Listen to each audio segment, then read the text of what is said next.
Radhe welcome to my mini blog. તો અમે આવી ગયા બધા સેભરિયા ગોગે। તો જો આ ગોગા મહારાજ નો મેન ગેટ, ચલો તમે ગોગા મહારાજ ના દર્શન કરાવું। ચલો ભાઈ ગોગા માતાના દર્શન કરીએ। તો જુઓ તમે આ બાજુ લોકેશન કેટલું મસ્ત છે, આજુબાજુ એકલા પર્વત જ છે।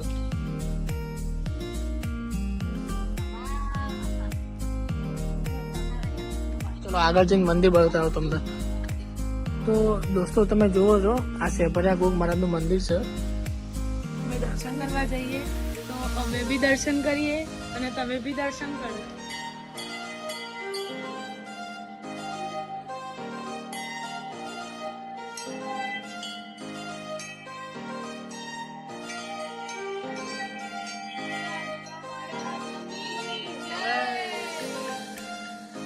તો આ ગોગ મહારાજ નું નવું મંદિર છે। જો તમે ગોગા મહારાજ નું નવું મંદિર કેવું બની જોઈ લો અને દર્શન બી કરી લો।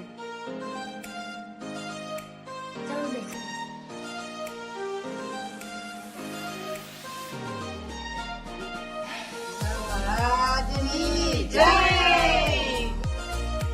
દોસ્તો આ કેટલા વર્ષો પુરાણનો વડલો છે અને આ વડલાની બહુ જ પુરાણી કહાની છે અને આ કહાનીમાં ખરેખર વિરાજમાન ગોગા મહારાજ જ્યારે કશું જ નતું કે જ્યારે આ દાદાને ત્યાં અહીંયા નાનીથી એક મંદિર હતું અને મંદિરમાંથી દાદાએ કેટલાનું ભવ્ય સારું કર્યું, બહુ જ એટલે અતિશય સારું કર્યું। ત્યારથી આ દાદાનું અહીંયા એક મસ્ત મંદિર બનાવ્યું અને મસ્ત મંદિરમાં બનાવ્યું ત્યારે દાદાએ જ્યાં જ્યાં સ્તંભ રોક્યા અને રોપ્યા એથી દાદાએ એમનામાં પૂરણની કોચડીમાં સરસ દાદાના વિરાજમાન બધા સ્તંભોમાં આપ્યા અને દાદાને સ્તંભમાં બેહાડ્યા અને દાદાએ બેઠા એટલેથી બહુ જ મોટું વિશાળ એનું મંદિર બન્યું અને એટલેથી આશીર્વાદ સદાય માટે આપતા જ રહે। બોલો જય ગોગા મહારાજ। તો દોસ્તો નીચે અમે જે દર્શન કર્યા તે સેભરિયા ગોગાનું મહારાજ હતું। અહીંયા છે નાગેશ્વર મહાદેવનું મંદિર। તો તમે જુઓ આ મોટું એના ઉપર નાગેશ્વર મહાદેવનું મંદિર આવ્યું। તો નાગેશ્વર મહાદેવના દર્શન કરી લો। ચલો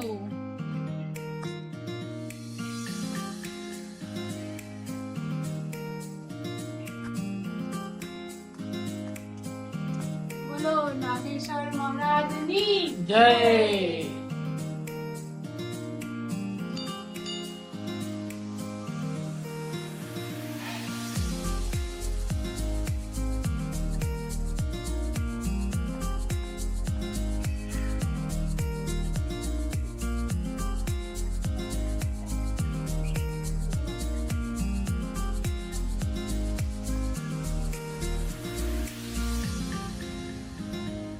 તો દોસ્તો સેભરિયા ગોગે એ ગોગા મહારાજના મંદિરના પાછળ એક નદી આવે જેનું નામ સરસ્વતી નદી છે અને એ મુકેશ્વર ડેમમાંથી પાણી આવે।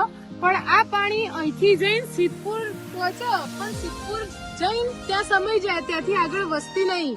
આ નદીનું એવું કેવું ગોગા મહારાજની જે શ્રાપ હશે કે જે હોય અહીંયા એ નદી સિદ્ધપુર જઈને સમય જાય, આગળ વસ્તી નહીં પણ નદી મસ્ત આવે અને એનું નામ સરસ્વતી અને સરસ્વતીમાંથી નદી મસ્ત પસરો।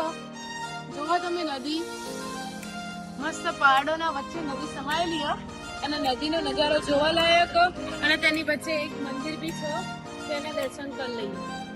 હલો દોસ્તો, જો પણ આ નદી જાય છે અને આ નદીમાં જે દાદાની ધજા ચડતી હોય અને આપણે દાદાને ધજા ચડાવતા હોય તો જે આ લોકો દાદાની ધજા ચડાવે છે અને આવી રીતે વહેતા પાણી જતું નહીં અને આટલામાં જ સમાય છે નદીનું પાણી।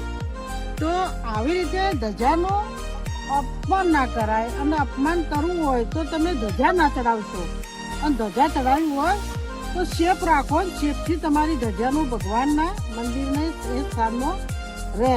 અને વસ્તુ તો આ જે સારું પાણી ખરાબ પાણી બધામાં આ જે દાદાની ધજામાં એમનું ચિત્ર દોરેલું હોય એ ખરાબ વસ્તુ બધા માટે આજે ખરાબ છે કે અપીલ કરું છું કે જે પણ કોઈ દોસ્તોને આટલી વસ્તુમાં ખબર પડતી હોય ને તો આટલું ના જ કરજો। ધજા ચડાવશો નહીં, ચડાવો તો સારી જગ્યાએ રાખો, શેપ રાખો કે દાદાની સારી જગ્યાએ રહે। તો દોસ્તો અમે નદી જોવા આવ્યા હતા પણ નદીમાં જો અમારા માના દર્શન થઈ ગયા છે। અમે જ્યાં જઈએ ને ત્યાં અમારા મા આગળ જ જોયા જે અમને માએ દર્શન આપી દીધા ને સાક્ષાત મંદિર એનું હોય ત્યાં વાણવટી માનું, તો અમે મસ્ત દર્શન કરી દીધા અને અમારી મા અમને મસ્ત દર્શન કરાવો. અમે જ્યાં જઈએ ત્યાં આગળ ને આગળ જ હોય એટલે અમારી મા સાક્ષાત. બોલો વાણવટી સિગોતર માતની જય.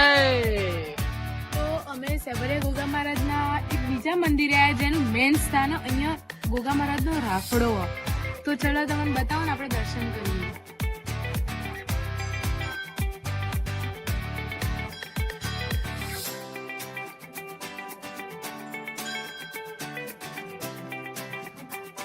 શુભમ, તો દોસ્તો અમે નીકળતા હતા સેબરિયા ગોગથી અને અચાનક વાતાવરણમાં એક પલટાવો થઈ ગયો અને કાળા મેષ વાદળો, કાળા ડિબાંગ વાદળો આવી ગયા.